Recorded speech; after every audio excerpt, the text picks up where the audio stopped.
आयुष्य सरळ मार्गी नसते. आयुष्यात अनेक घटना घडतात.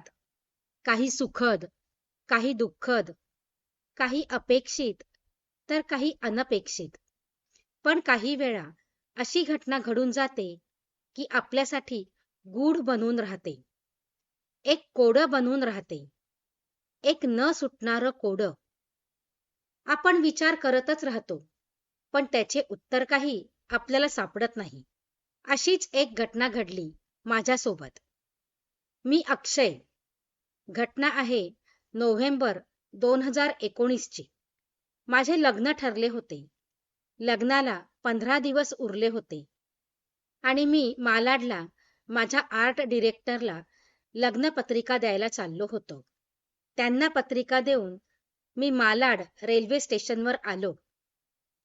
थोड्या वेळाने ट्रेन आली. दुपारची वेळ असूनही ट्रेनला प्रचंड गर्दी होती. पुढच्या स्टेशनला गोरेगावला ट्रेन थांबली. मंजिरी म्हणजे माझ्या होणाऱ्या बायकोला मी निघालोय हे सांगण्यासाठी बॅगमधून मोबाईल काढला. तेव्हा लक्षात आले की माझ्या बॅगची चेन उघडी आहे. मी पटकन आत हात घालून बघितलं तर माझं पाकीट गायब होतं. तेव्हा लगेच ट्रेनमधून उतरलो आणि कदाचित दुसऱ्या कप्प्यात पाकीट ठेवले असे वाटून सगळी बॅग पुन्हा पुन्हा तपासली. पाकीट कुठेच सापडले नाही. रेल्वे पोलिसांकडे तक्रार करायला गेलो. त्यांना पाकिटात काय काय होतं ते सगळं सांगितलं. त्यांनी माझी तक्रार नोंदवून घेतली.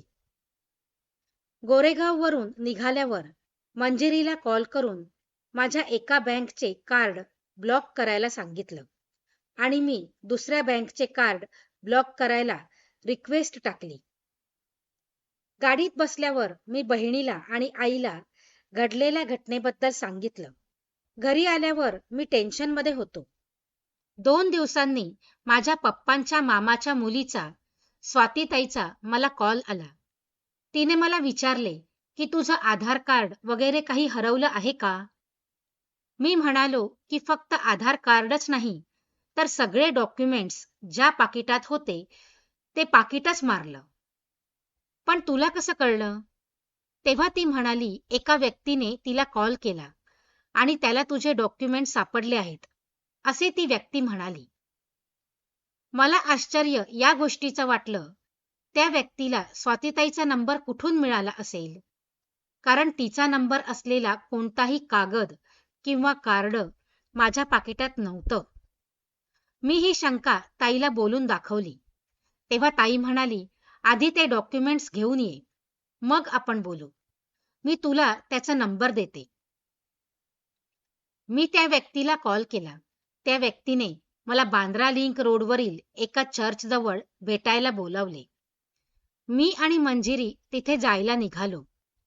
माझी बाईक घेतली. निघताना त्या व्यक्तीसाठी काही स्नॅक्स घेतले. गाडी चालवताना पण हाच विचार चालू होता की त्या व्यक्तीला स्वातीताईचा नंबर कसा मिळाला आणि ती माझी नातेवाईक आहे हे त्या व्यक्तीला कसं कळलं असेल? आम्ही त्या व्यक्तीने सांगितलेल्या ठिकाणी पोहोचलो आणि त्याला कॉल केला.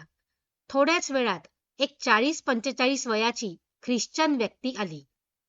त्या व्यक्तीकडून सर्व डॉक्युमेंट्स घेतले.